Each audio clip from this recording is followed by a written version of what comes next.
It's Friday Night Frenzy, brought to you by Jerry's Outdoor Sports.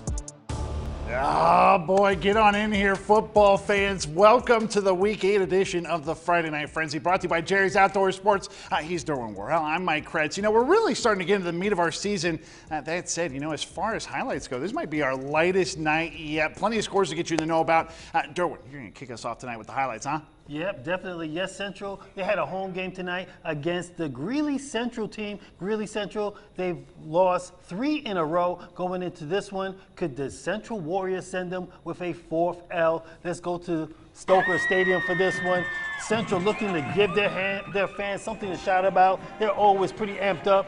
Opening drive for the Warriors. Antonio Atencio, he's going to pick up a strong 6 yards here. And then a few plays later from the 29-yard line, Santana Martinez. Watch this run and his patience. Gets a block and he squeezes through for the touchdown. 6-0 Central. Really, they will go 3 and out with their possession. And here is Central on the move again. Devin Hickey to Jamarcus Cameron. He's going to wind up picking up 10 yards. Now from the 36, Hickey to Johan Treviso. He's good for 13. On the very next play, Hickey is going to do one of those kind of Russell Wilson escape artist kind of plays. It gets away from the defender there, and he's going to find a receiver. That's Cash Walker, and Walker is going to walk in for the touchdown, 12-0 Central. Now I got to give a little love to the kicker, River Westcott. She's the only girl that I know on the football team here locally. She missed the first extra point. She makes the second. It's 13-0 Central. Midway through the first now. Greeley is going to try to get something going, but he's being flushed out, the quarterback, and he's going to be picked off there.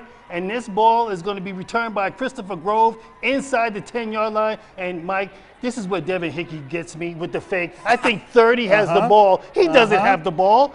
Hickey goes the other way. He gets a touchdown inside the pylon. And just like that, it is 20-0 with 4:44 to go in the first quarter.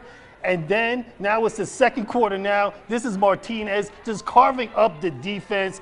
And this touchdown is going to make it 33-0 in the second quarter. Let's look at the scoreboard. This game was total domination. It was 40-6 at halftime. Mike, according to James Berkey, who works for the Daily Sentinel, he said this is the first time that Central has scored 40-plus points since October 18th, 2019. Hey, good on them. That's the dime. And let's look at some other scores. Last night, Fruta, they had their way with the Trojans of Aurora Central. The Wildcats built a 21-0 lead. Never looked back. Now Fruta is all set for their mega matchup next week against 7-0 Broomfield, the Eagles. Eagles tonight, they beat Adams City 56-0, and they're coming off the back-to-back shutouts. Other scores to look at: Bear Creek, they scored early and often in this one. They had a 29-10 lead at the half, and they cruised in this one. They hand Grand Junction their 7th loss of the season. And also, we got a game for tomorrow. Montrose, they will look to continue their hot streak tomorrow. Winners of their last 5,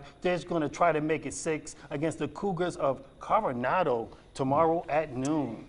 And also, one more game, can't forget about this one. Back tonight, Palisade, you know, they had an important league win last week. And tonight, they tried to build on it, but it was just not their night, Mike. You got it. Hey, thanks, Derwin. We had a division rivalry game in 2A. Coleridge making, the relatively short trip to Grand Valley. The Cardinals coming in off a win in Aspen. The Titans looking for that first league win of the year. Let's get you out to Parachute right now.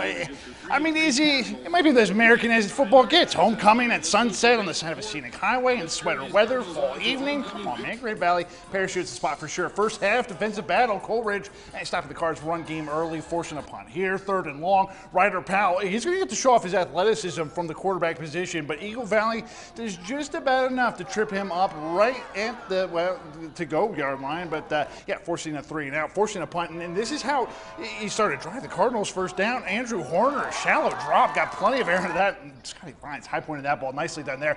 Then you've got Brandon Garcia coming out of the backfield. Again, watch out for those kids with big numbers on their back. Garcia rolls his way to another Cardinals first down, but the drive stalls out thanks in part to Carter Coon. They were calling his name quite a bit out there. Cardinals punted away. Watch Jacob Doyle here. He was the blur in the backfield, putting a good physical shift as well. After a punt, a quarter change, we pick it up in the second. Cardinals try and get tricky here, but the Titans have it snuffed out. Again, Mr. Kuhn in the backfield there. Titans next possession, you get the sense they're going to build some momentum here off the rushing of Powell. I said he was athletic, also big too, listed at 6'1", pretty quick as you see there, picking up the longest gain of the game.